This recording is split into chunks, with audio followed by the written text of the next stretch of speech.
وقدمنا إلى ما عملوا الحمد للہ رب العالمین والصلاة والسلام علی رسول الامین وعلی آلہ واصحابہ اجمعین۔ تو الحمدللہ آج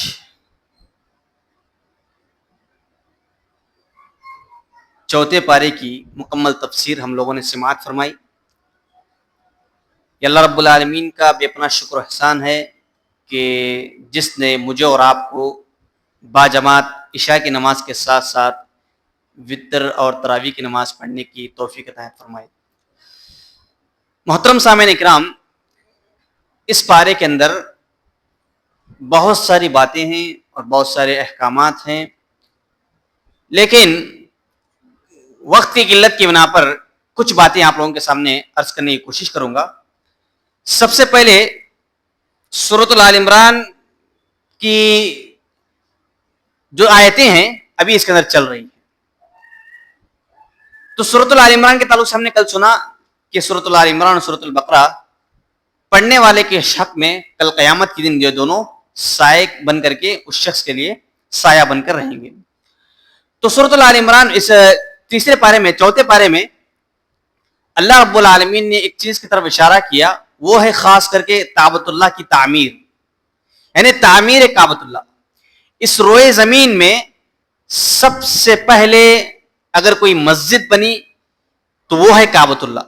اسے اللہ رب العالمین نے اپنے بندوں کی عبادت، اپنے بندوں کو اپنی طرف عبادت کرنے کے لیے بنایا ہے۔ تو اس کے تعلق سے ایک مشہور آیت جیسا کہ اللہ رب العالمین نے ارشاد فرمایا، ان اول بیت اذی للناس للذی ببکۃ مبارکا وہدی للعالمین، کہ بے شک پہلا گھر جو لوگوں کے لیے مقرر کیا گیا یقیناً وہی ہے جو مکہ میں ہے اور بہت ہی بابرکت ہے۔ اسی طرح ابو ذر رضی اللہ عنہ فرماتے ہیں کہ میں نے رسول صلی اللہ علیہ وسلم سے سوال کیا کہ یا رسول اللہ ای مسجد اُزِّیَ فی الارض اول؟ قال مسجد الحرام۔ قال قلت ثم ای؟ قال المسجد الاقصى۔ قلت کم کان بینہما؟ قال 40 سنہ۔ کہ ابو ذر غفاری رضی اللہ عنہ آپ صلی اللہ علیہ وسلم سے سوال پوچھتے ہیں کہ اللہ کے نبی صلی اللہ علیہ وسلم اس روئے زمین میں سب سے پہلی مسجد کون سی بنائی گئی؟ تو کہتے ہیں کہ اللہ کے نبی صلی اللہ علیہ وسلم کی اس روئے زمین میں سب سے پہلے جو مسجد بنائی گئی وہ کعبۃ اللہ ہے۔ پھر اس کے بعد کون سی مسجد بنائی گئی؟ تو آپ صلی اللہ علیہ وسلم فرماتے ہیں کہ اس کے بعد مسجد اقصیٰ بنائی گئی۔ اچھا، کعبۃ اللہ اور مسجد اقصیٰ کے درمیان کتنے سال کا فاصلہ تھا؟ یعنی کعبۃ اللہ کو بنانے کے بعد مسجد اقصیٰ کو کتنے سال کے بعد بنایا گیا؟ تو فرماتے ہیں کہ 40 سنہ، 40 سال کے بعد کعبۃ اللہ کو بنانے کے بعد مسجد اقصیٰ کو اللہ رب العالمین نے بنانے کا حکم دیا اور تعمیر کیا گیا۔ اور اسی کے ساتھ ساتھ یہ جو امامت کا جو سلسلہ چلتا آ رہا تھا کعبۃ اللہ کے اندر ہو یا مسجد اقصیٰ کے اندر ہو، پہلے یہودیوں کے پاس تھا، پھر اس کے بعد عیسائیوں کے پاس تھا، لیکن ان دونوں نے بدعہدی کی، یعنی صحیح معنوں میں اس مسجدوں کے انہوں نے خیال نہیں رکھا، اور صحیح معنوں میں اس مسجدوں کی تعظیم انہوں نے نہیں کی، اور صحیح معنوں میں جس طرح اللہ رب العالمین نے وہاں پر عبادت کرنے کا جو حکم دیا تھا وہاں پر انہوں نے صحیح معنوں میں عبادت نہیں کی۔ تو اللہ رب العالمین نے ان دونوں قوموں کو ہٹا کر کے امت مسلمہ کو اس کی ذمہ داری دی، اور آج تک اور تا قیامت تک اس ذمہ داری امت مسلمہ کے ہی ذمہ ہے۔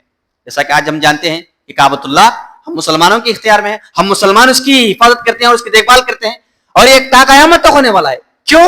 کیونکہ اللہ رب العالمین نے فرمایا کہ جب ہم نے اس کا عہدہ و منصب انہیں دے دیا یہود و نصارہ کو، تو اس کی انہوں نے ناقدری کی، اس کی عظمت کو انہوں نے پامال کیا، اور اس کی عظمت اور اس کی اہمیت کو انہوں نے نہ سمجھا، جس کی وجہ سے ہم نے امت محمدیہ کو اس کی ذمہ داری عطا فرمائی۔ اور اسی طرح اللہ رب العالمین نے فرمایا کہ دنیا کے اندر سب سے بہترین قوم امت محمدیہ ہے۔ کب تک؟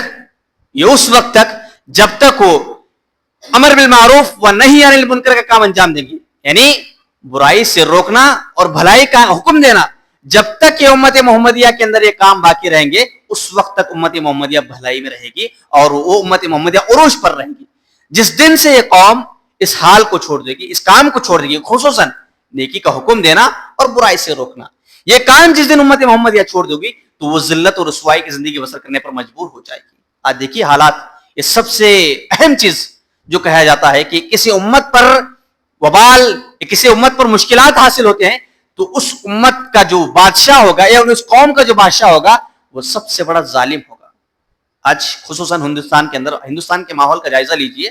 آج مسلمان جو پریشان حال نظر آتے ہیں اس کا واحد سبب یہ ہے کہ امر بالمعروف و نہی عن المنکر کا فریضہ انجام دینے کے بجائے جہاں پر غلطی ہو رہی ہے اس غلطی کو ہم نظر انداز کر رہے ہیں, جہاں پر گناہ ہو رہے ہیں اس گناہ کو ہم نظر انداز کر رہے ہیں, جس کی پاداش میں اللہ رب العالمین نے ہمارے اوپر ایک ظالم کو مقرر کر دیا ہے, جس کی وجہ سے آج ہم طرح طرح کی ڈھوکرے کھا رہے ہیں.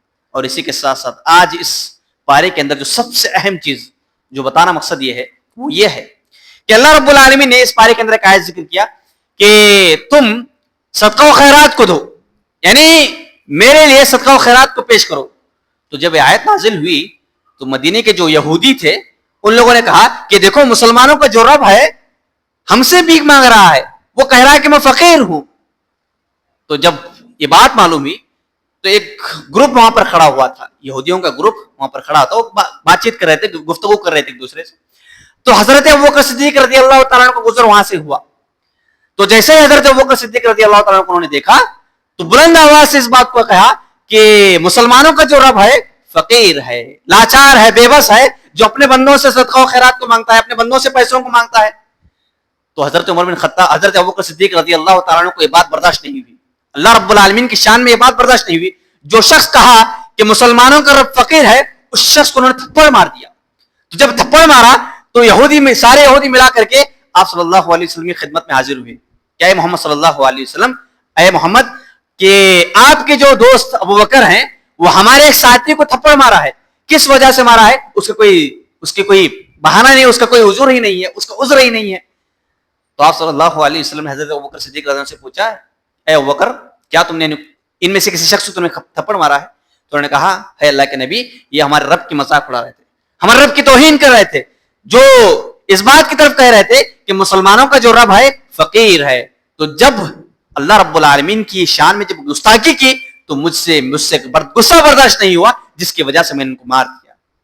تو ایسے موقع پر یہودیوں کے پاس سے تو بہت سارے گواہ تھے, یہودی جو تھا وہ شخص تھا اس کے پاس 3-4 افراد گواہ تھے, لیکن حضرت ابوبکر صدیق رضی اللہ تعالیٰ کے پاس کوئی گواہ نہیں تھا. تو اسے موقع پر اللہ رب العالمین نے آیت نازل فرمائی کہ جو لوگ فقیروں کو, محتاجوں کو, بے بسوں کو میرے دیے ہوئے مال میں سے خرچ کرتے ہیں تو گویا کہ وہ مجھ سے دیتے ہیں, یعنی مجھے دیتے ہیں وہ لوگ, یعنی جو غریباؤں پر جو مسکینوں پر خرچ کرتے ہیں تو گویا کہ وہ ان غرباؤں اور مسکینوں پر نہیں بلکہ وہ میرے اوپر خرچ کرتے ہیں. تو اس آیت کے ذریعے سے اللہ رب العالمین نے حضرت ابوبکر صدیق رضی اللہ تعالیٰ عنہ کی وضاحت کی, ان کی تائید کی کہ ابوبکر رضی اللہ تعالیٰ عنہ جو کام کیا وہ صحیح ہے. یہ یہودی جو ہیں یہ کافر, یہ مشرک, یہ بے بخت, یہ خبیث لوگ جو ان پر الزام لگا رہے ہیں. تو ابوبکر صدیق رضی اللہ تعالیٰ عنہ کی تائید اللہ رب العالمین نے آسمان سے کی کہ ابوبکر جو کام کیے وہ صحیح تھا, جس کی وجہ سے یہ لوگ ایسے ہیں یہ اپنی انبیاء کو ناحق قتل کیے ہوئے ہیں, یہودی اپنی انبیاء کو ناحق قتل کیے ہوئے ہیں, اور ہم جو کتابیں ان پر نازل کی تھی ان کتابوں کے انہوں نے توہین کی, اس کا مذاق اڑایا ہے. تو محترم سامعین کرام, ویسے تو اس پارے کے اندر ایسی بے شمار باتیں ہیں جو مجھے اور آپ کو پڑھنی چاہیے تاکہ ان کو پڑھ کر کے اپنی زندگی کے اندر عمل پیرا ہونے کی کوشش کرنا چاہیے. تو مختصر یہی ہے کہ اللہ رب العالمین نے امت مسلمہ کو اس امت میں سب سے بہترین امت قرار دیا, اور یہ اس امت سب سے بہترین امت اس لیے کیونکہ تأمرون بالمعروف وتنہون عن المنکر, یہ بھلائی کا حکم دیکھتی ہے اور برائی سے روکتی ہے. تو اللہ رب العالمین سے دعا کرتے ہیں کہ الہ العالمین مجھے اور آپ کو خصوصاً دین اسلامک تعلیمات پر عمل پیرا ہونے کی توفیق عطا فرمائے, اور ساتھ ہی ساتھ اللہ رب العالمین مجھے اور آپ کو صحیح معنوں میں جب تک ہم زندہ ہیں اس وقت تک اسلام پر اور ایمان پر, حالت اسلام اور حالت ایمان پر باقی رکھنے کی توفیق عطا فرمائے. آمین. وآخر دعوانا الحمدللہ رب العالمین.